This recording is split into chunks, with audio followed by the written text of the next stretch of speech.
आपने कहा कि किसी मजहबी किताब में डायनासोर का जिक्र नहीं है। अफसोस कि आज तक किसी मैथमेटिक्स के किताब में मुझे डायनासोर का जिक्र नहीं मिला। रिलीजियन साइंस को रोकता है? नहीं रोकता। अगर रोकता है तो गलत करता है। रिलीजियन साइंटिज्म को रोकता है, जिसमें हमारे जावेद साहब मुब्तला है। ये दावा तो मजहबी लोग करते हैं कि खुदा है। मैं क्यों साबित करूं कि नहीं है? जब तक आप मुझे कन्विंस नहीं कर देंगे मैं नहीं मानूंगा। वक्त भी नहीं था, कुछ भी नहीं था। कैसे नहीं था? खुदा था। एक एग्जिस्टेंस तो था ना खुदा का। तो जब खुदा था तो वक्त भी होगा। आपने कहा कि भाई सवाल करने से मजहब रोकता है, लेकिन सवाल सिर्फ खुदा से नहीं होगा, आपसे भी होगा। सवाल एथिज्म से भी होगा। सवाल सिर्फ मजहब से नहीं होगा, सबसे होगा। अब ये हम सोचें कि बहरहाल ये वजूद जो है मजहब और ये बिलीव इन गॉड इंसान को बेहतर बना देता है।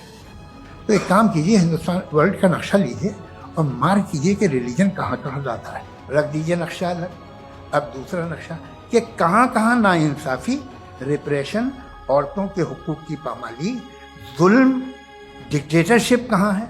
नक्शा एक ही होगा। हजरत, मैंने ये होमवर्क किया था और मैंने मिडिल ईस्ट का एक नक्शा लिया और यूरोप का एक नक्शा लिया। तो पता चला कि सबसे ज्यादा रेप केसेस जो हैं वहां पर है। ये दुनिया चल कैसे रही है और इस दुनिया का हाल क्या है?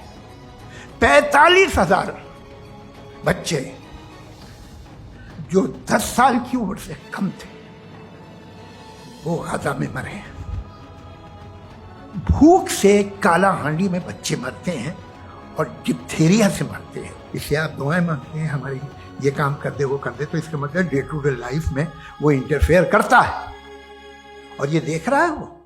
मैं तर्कों की श्रृंखला में राउंड 2 के लिए मुफ्ती साहब को आमंत्रित कर रहा हूं। आपके पास एक बार फिर से 7 मिनट का वक्त है। शुक्रिया।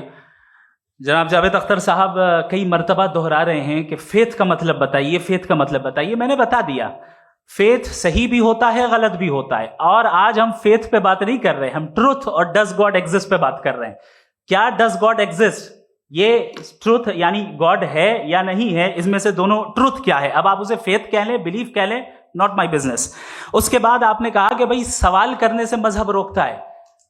मैं कहता हूं जो रोकता है वो रोकता होगा, मैं नहीं रोकता।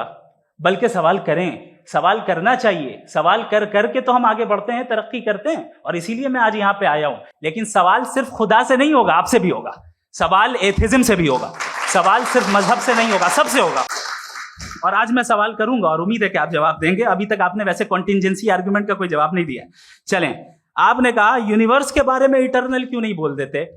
ये चूंकि लॉजिकली पॉसिबल ही नहीं है कि यूनिवर्स इटर्नल हो। यूनिवर्स एक कॉन्टिंजेंट चीज है जो टाइम एंड स्पेस के पाबंद है, टाइम एंड स्पेस से बाउंड है। जो टाइम एंड स्पेस से बाउंड होगा वो कॉन्टिंजेंट होगा। जो कॉन्टिंजेंट होगा वो उसकी बिगिनिंग हुई होगी। जिसकी बिगिनिंग हुई होगी वो इटर्नल नहीं हो सकता। ये तो कॉमन सी बात है। आपने कहा कि किसी मजहबी किताब में डायनासोर का जिक्र नहीं है। अफसोस कि आज तक किसी मैथमेटिक्स के किताब में मुझे डायनासोर का जिक्र नहीं मिला। तो इसका मतलब मैथमेटिक्स की किताब बेकार है? नहीं, उसका वो टॉपिक नहीं है। रेवलेशन का और मजहबी किताबों का टॉपिक ये नहीं है कि आपको आके बताए साइकिल कैसे बनाते हैं, या आकर ये बताएं कि जो है डायनासोर कब था। वो तो मोरालिटी सिखाने आया है, गॉड के बारे में बताने आया, नॉन फिजिकल रियलिटी की हकीकत को सिखाने के लिए आया। रिलीजियन साइंस को रोकता है? नहीं रोकता। अगर रोकता है तो गलत करता है। रिलीजियन साइंटिज्म को रोकता है, जिसमें हमारे जावेद साहब मुब्तला है। साइंस और साइंटिज्म में फर्क है। साइंटिज्म यह है कि आप समझें कि साइंस और साइंटिफिक मेथोडोलॉजी ये नॉलेज को हासिल करने का वाहिद सोर्स ऑफ नॉलेज है। यह है साइंटिज्म। हम इसे रिजेक्ट करते हैं। हम साइंस को तो तरक्की करते हैं। भाई आप हमारी पूरी तारीख कर लें, पढ़ लें तो आपको पता चल जाएगा। बहरहाल ये अलग टॉपिक है। उसके बाद इन्होंने एक लफ्ज कहा, वेटिकन ने फतवा दिया। वेटिकन का फतवे से कोई ताल्लुक नहीं है, दोनों कॉन्ट्राडिक्टरी अल्फाज हैं। उसके बाद उन्होंने कहा कि भाई हमें नहीं मालूम। अगर नहीं मालूम तो क्लियरली कह देना कि नहीं मालूम है, इसमें क्या हर्ज है। तो वही तो मैं कह रहा हूं ना कि आप कह दें कि नहीं मालूम, लेकिन क्लेम क्यों कर रहे हैं कि गॉड एग्जिस्ट नहीं कर रहा है। आप कह दें नहीं मालूम है, हो सकता है हो सकता ना हो, लेकिन आप क्लेम कर रहे हैं। The moment you say God does not exist, this is a claim, and now the burden of proof is upon you too, जैसे हमारे ऊपर है। और क्यों है मैं बताता हूं, क्यों है ये भी मैं बताता हूं। फिलोसॉफिकली जो क्लेम होता है ना, सिर्फ ये नहीं होता कि इंसान कहे पॉजिटिव क्लेम करे और नेगेटिव क्लेम करे तो बर्डन ऑफ प्रूफ नहीं है। आप मिसाल के तौर पे मैं कहूं कि फुला उस कमरे में कोई नहीं है, मैंने एक नॉलेज का क्लेम किया है। उस कमरे में कोई नहीं है, मैंने एक नॉलेज का क्लेम किया। या तो मैं कहूं मुझे नहीं पता, हो भी सकता है नहीं भी हो सकता है, this is not a claim. लेकिन जब मैं कह रहा हूं कि वहां कोई नहीं है या मैं कह रहा हूं वहां कोई है, दोनों क्लेम है और दोनों के ऊपर बर्डन ऑफ प्रूफ है। हमारे ऊपर भी बर्डन ऑफ प्रूफ है, मैंने कंटिजेंसी आर्ग्यूमेंट दिया, इसे तोड़कर दिखाइए। आखिरी चीज, इन्होंने कहा कि खुदा दुनिया बनाने से पहले 150 साल पहले या करोड़ों साल पहले क्या कर रहा था। अरे हजरत, चलें बहरहाल मैं जवाब दे देता हूं, आप हमारे रिस्पेक्टेड पर्सनालिटी हैं, अगर आप नहीं होते तो मैं ऐसे एंटरटेन ही नहीं करता। टाइम, ये 100 साल पहले या 100 साल बाद, पहले बाद में अभी, ये वो अल्फाज हैं जिनका ताल्लुक टाइम से है। टाइम शुरू ही हुआ है यूनिवर्स की बिगिनिंग के बाद, तो उसके पहले खुदा क्या कर रहा था, सवाल इलॉजिकल है, ये फेलेसी है। यानी आप ये कह रहे हैं कि यूनिवर्स के बनने से पहले खुदा क्या कर रहा था, टाइम के बनने से पहले, पहले का ताल्लुक टाइम से, टाइम उस वक्त था ही नहीं, तो ये सवाल ही इनवैलिड है खुदा के ताल्लुक से।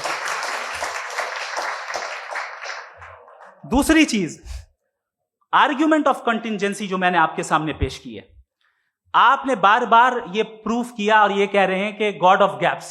देखिए पहले नहीं मालूम था, साइंस ने कर दिया। सिंपल्स की मिसाल से मैं समझा देता हूं। जिस गैप्स की आप बात कर रहे हैं ना, साइंस उन गैप्स को जिन चीज के जरिए भी प्रूव करेगा वो कॉन्टिंजेंट ही होगा, अब चाहे वो फोर्स हो, मैटर हो या एनर्जी हो। लिहाजा सवाल हमारा उस वक्त भी वैलिड होगा जब तक कि आप नेसेसरी बीइंग पे ना आ जाएं, और इन्फिनिट रिग्रेस पॉसिबल नहीं है of causes in practical world, तो जाहिर है कहीं रुकना पड़ेगा, जहां रुकेंगे वही खुदा है। दूसरी चीज, आपने ये कहा, क्या कह रहा था मैं, किस पॉइंट को? What? Oh no, after that, just now. हाँ, जहां रुकेंगे वही खुदा है। बहरहाल, तो टाइम का जिक्र हो गया, गॉड ऑफ गैप, सॉरी, या इसकी एक मिसाल आप ले लें। एक कार है, एक साहब ने देखा कि भाई कार जो है उसके व्हील्स कितने अच्छे लगे हुए हैं, सही जगह पे, स्टीयरिंग जो है कितने अच्छे जगह पे लगी हुई, और सीट्स कितने वेल डिजाइंड है, कितनी प्रिसाइजली ये कार काम कर रही है, तो जरूर कोई ना कोई इसे क्रिएट किया है, किसी ने क्रिएट किया है। अब जावेद साहब आए और कहे, अरे जनाब बोनेट खोलिए, इसमें इंजन है, इंजन इस कार को चला रहा है, hence prove no one has created the car. This is illogical, this is irrational. आपने इंजन के जरिए उस गैप को तो साबित किया, लेकिन क्या उससे कार की जो क्रिएशन है और उसका जो क्रिएटर है ये इम्पॉसिबल हो जाए, ऐसा पॉसिबल है? उसका सवाल खत्म हो जाए, ऐसा पॉसिबल है? नहीं। आपने गैप्स को फिल करके, कॉन्टिंजेंट चीजों से गैप्स को फिल करके हमारे ऑब्जर्वेशन को और ब्रॉड कर दिया। अब हमें और पता चल गया कि ये जो कार है इसका सिस्टम कितना ज्यादा कॉम्प्लेक्स है। पहले कम समझते थे, अब कॉम्प्लेक्सिटी और ज्यादा वाजे हो गई। अब हमें समझ में आ रहा है कि हमारी सर्टेनिटी और बढ़ गई कि जरूर इस कार को किसी ना किसी ने बनाया। यही मामला यूनिवर्स का है। साइंस हमेशा फिजिकल वर्ल्ड की चीजों को ही फिल करती जाएगी और फिजिकल चीजों से ही करती जाएगी, चूंकि एम्पेरिकल एविडेंस का ताल्लुक फिजिकल वर्ल्ड से है। आप साइंस के जरिए मेटाफिजिकल रियलिटी को कभी साबित नहीं कर सकते। ये रॉन्ग टूल का इस्तेमाल करना है। ये वही काम है कि आप मेटल डिटेक्टर से प्लास्टिक डिटेक्टर करने चलें, जो कि जाहिर है सही नहीं है। Thank you.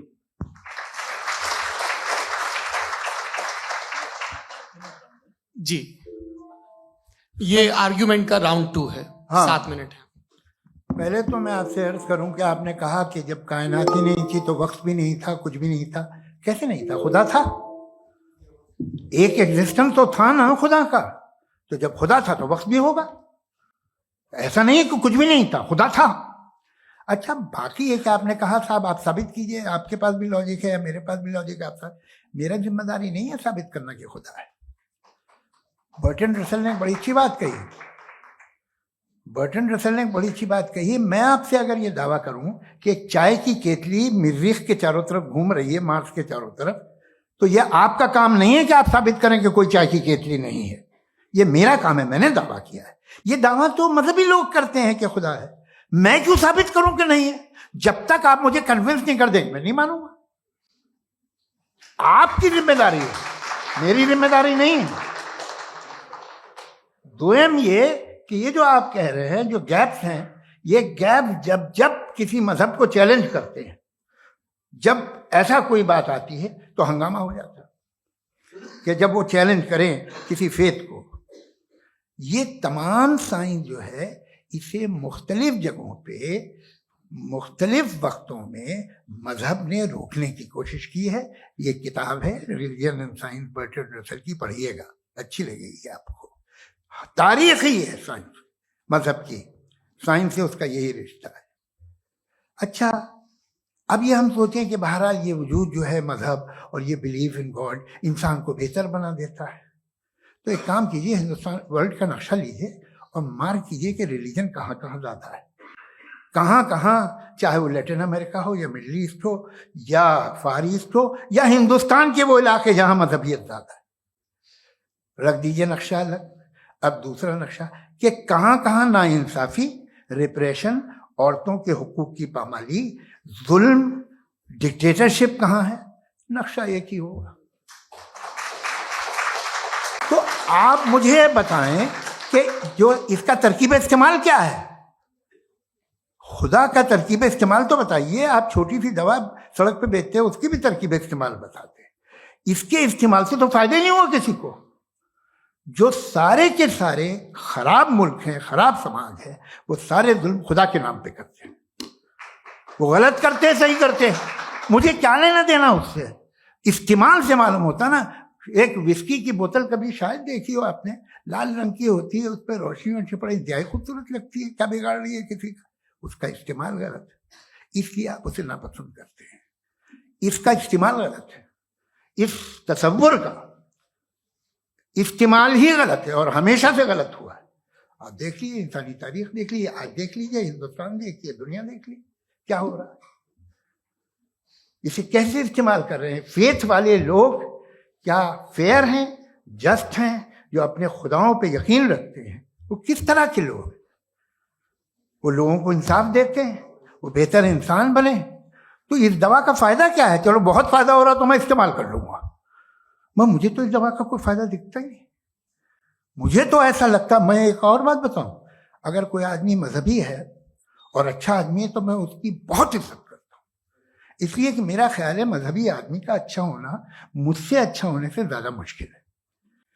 भाई हर चीज की एक लिमिट है। आप इतना भाग सकते हैं, इतना नहीं भाग सकते, इतना वजन उठा सकते, इतना नहीं उठा सकते, इतना दूर देख सकते, इतना दूर नहीं देख सकते। उसी तरह कॉमन सेंस कहता है कि आप में नेकी का भी एक कोटा होगा।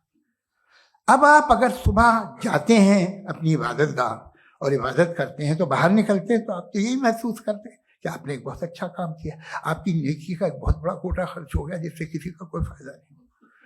मैं तो नहीं जाता हूँ तो मुझे तो किसी को खाना खिलाना पड़ेगा, किसी बेवा की मदद करनी पड़ेगी। मैं अपना कोटा कैसे कंज्यूम करूं? आप अपना कोटा, सारे मजहबी लोग इंतहाई यूजलेस कामों में यूज करते हैं। उसके बाद भी अगर आप में बच्ची है थोड़ी सी शराफत, तो भाई वाह, क्या बात।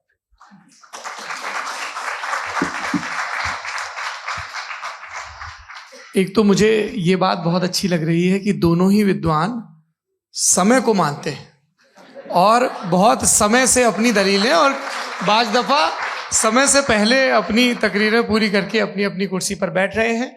ये इस आर्ग्यूमेंट का राउंड 2 पूरा हुआ। अब रिबटल का राउंड 2 है और उसके बाद क्रॉस एग्जामिनेशन होगा। नहीं, आपका आर्ग्यूमेंट हो गया सर।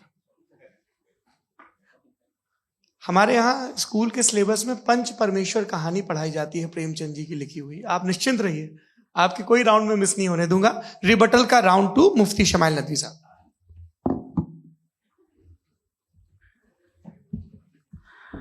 असल में जो हकीकी प्रॉब्लम है, असल प्रॉब्लम है, वो ये है कि जावेद साहब के पास कॉन्सेप्ट ऑफ गॉड क्लियर नहीं है। इन्होंने कहा कि कायनात से पहले खुदा तो था, तब भी तो टाइम होगा। ये टाइम कायनात का हिस्सा है। हम खुदा, उस खुदा को मानते हैं, नेसेसरी बीइंग का टाइमलेस होना जरूरी है, चूंकि वो टाइम का क्रिएटर है। जब उसने टाइम को क्रिएट किया तो वो खुद टाइम पे कैसे होगा? उसने जब स्पेस को क्रिएट किया तो खुद स्पेस में कैसे होगा? अगर वो टाइम एंड स्पेस को पहले से ही उसका पाबंद है तो फिर किस चीज को उसने क्रिएट किया?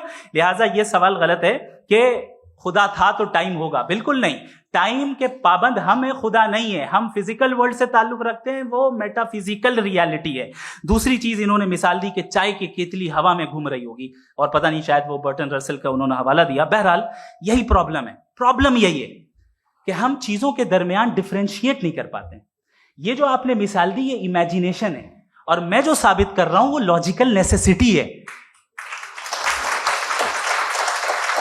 आप इमेजिन करने आए तो कुछ भी करें, जुपिटर में पिंक एलिफेंट होगा, यूनिकॉर्न होगा, करें, उससे कायनात पे क्या फर्क पड़ता है? उससे आप लॉजिकल नेसेसिटी साबित नहीं कर सकते। मैं तो उस प्राइम कॉज की बात कर रहा हूं, उस नेसेसरी बीइंग की बात कर रहा हूं जिसके बगैर इस कायनात का एग्जिस्टेंस मुमकिन नहीं है। दूसरी चीज, मजहब को साइंस चैलेंज करती है वगैरह वगैरह, ये हमारा टॉपिक ही नहीं है। मैं इस पे बात करूंगा तो फिर मेरा वक्त चला जाएगा। मजहब के ऊपर चूंकि हमारी डिस्कशन नहीं है, साइंस को मजहब और बिलखुसूस मैं और हमारा वर्ल्ड व्यू कम अज कम साइंस को पीछे नहीं करता है, साइंटिज्म की मजम्मत करता है। इसकी वजाहत मैंने पहले कर दी।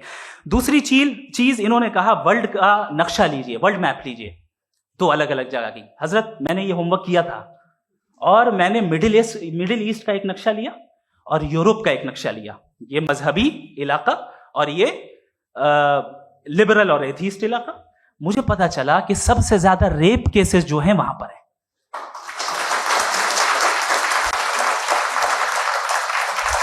मुझे ये पता चला यूएन की रिपोर्ट के मुताबिक, मैं ये अपने घर से नहीं लेके आ रहा, कि जो वर्किंग वुमेन है यूरोपियन कंट्रीज में, उसमें 81% वुमेन सेक्सुअल हैरेसमेंट का वर्क में शुमार हो रही है। ये मिडिल ईस्ट में नहीं हो रहा है, वो मजहबी लोग हैं इसलिए नहीं हो रहा है।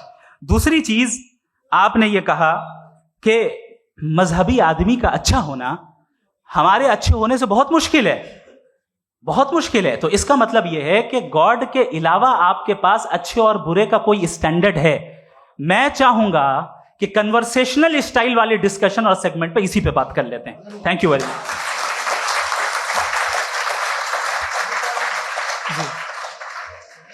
ये रिबटल का राउंड 2 है। आपके पास 5 मिनट का वक्त है, और इसके बाद क्रॉस एग्जामिनेशन शुरू करेंगे। आप चाहे तो जो इन्होंने सवाल पूछे उनके जवाब आप रिबटल में भी दे सकते हैं। जी जी, देखिए, पहले तो ये बात कि ये मिसाल गलत है।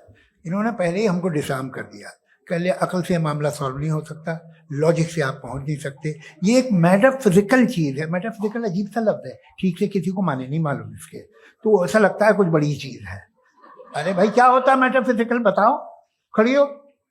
ये एक लफ्ज़ है जो कहीं भी इस्तेमाल हो जाता है।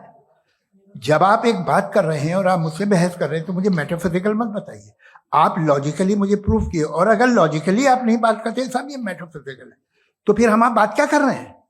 मेरा आपका किस जबान में कॉन्वर्सेशन होगा? और ये कहना कि वक्त पहले नहीं था, तो फिर क्यों कहते हैं ये हमेशा से और हमेशा रहेगा? हमेशा वक्त है, तो आप कैसे कहते हैं वो हमेशा से है और हमेशा रहेगा? हमेशा का मतलब है कोई वक्त, अगर वक्त ही नहीं है तो हमेशा कैसे? बाहर वो रहेगा। अब मैं ये देखता हूं, आपने कहा ना कि वहां रेप ज्यादा होते हैं, तो हम एक बात देखते हैं कि ये दुनिया जिस पे वो कादर मुतलक है, जिसकी मर्जी के बगैर पत्ता भी नहीं हिलता, ओमनीपोटेंट है, ये दुनिया चल कैसे रही है? और इस दुनिया का हाल क्या है? 45,000 बच्चे जो 10 साल की उम्र से कम थे वो गाजा में मरे। भूख से काला हांडी में बच्चे मरते हैं और डिप्थेरिया से मरते हैं। डिप्थेरिया अजीब मर्ज है, गले में जाली बनना शुरू होती है, बच्चा नीला हो जाता है, गरीब का बच्चा, इसलिए कि पास इलाज नहीं। ये कादर मुतलक है जो चाहे कर दे। इससे आप दुआएं मांगते हैं हमारी, ये काम कर दे वो कर दे, तो इसका मतलब डे टू डे लाइफ में वो इंटरफेयर करता है और ये देख रहा है वो। अगर वो वाकई भी है फॉर डिस्कशन सेक, तो मैं जब दुनिया देखता हूं तो मेरे दिल में उसके लिए कोई इज्जत नहीं पैदा होती। ये क्या कर रहे हो तुम पूरे ऑल पावरफुल हो, ओमनीपोटेंट हो, ओमनी प्रेजेंट हो। तुम तो वहां गाजा में रहे होगे ना, तुम हर जगह हो। तुम देख रहे थे कि बच्चे की कैसे धज्जियां उड़ रही, तुम देख रहे थे और तुम चाहते हो मैं तुम्हारी परस्तिश करूंगा, तुम हो भी। अरे यार, इससे अच्छे तो हमारे चीफ प्राइम मिनिस्टर हैं, कुछ तो ख्याल करते हैं। कमाल है, आप किसकी इबादत कर रहे हैं? अगर वो है भी, ये दुनिया नाइंसाफी से, जुल्म से, जबर से, तशद्दुद से भरी हुई है। और आप ये मत कहिएगा कि वो देख रहा है और वो बताएगा एक दिन। अगर वो देख रहा है और इंटरफेयर नहीं करता तो आप दुआ क्यों मांगते? आप कहते हैं मेरा ये काम करा दे, इसके मतलब है वो दखल दे सकता है, वो आपको नौकरी दिलवा सकता है, भले दूसरे आदमी को न मिले, मगर आपका काम कर देगा चूंकि आपने दुआ मांगी है। तो जब वो आपको नौकरी दिला सकता है, लड़की की शादी कर सकता है, बेटे को ग्रीन कार्ड दिलवा सकता है, तो कम से कम ये जो मर रहे हैं बच्चे, इनको रोक दे, कुछ तो करे। मुझे तो दुनिया में, इस दुनिया का कोई मालिक है, इसका ओमनीपोटेंट कोई रूलर है, और ये दुनिया ऐसी चल रही है। मैं तो चाहूंगा कि भाई ना हो, अगर हो तो बड़ी शर्मिंदगी की बात है। शुक्रिया।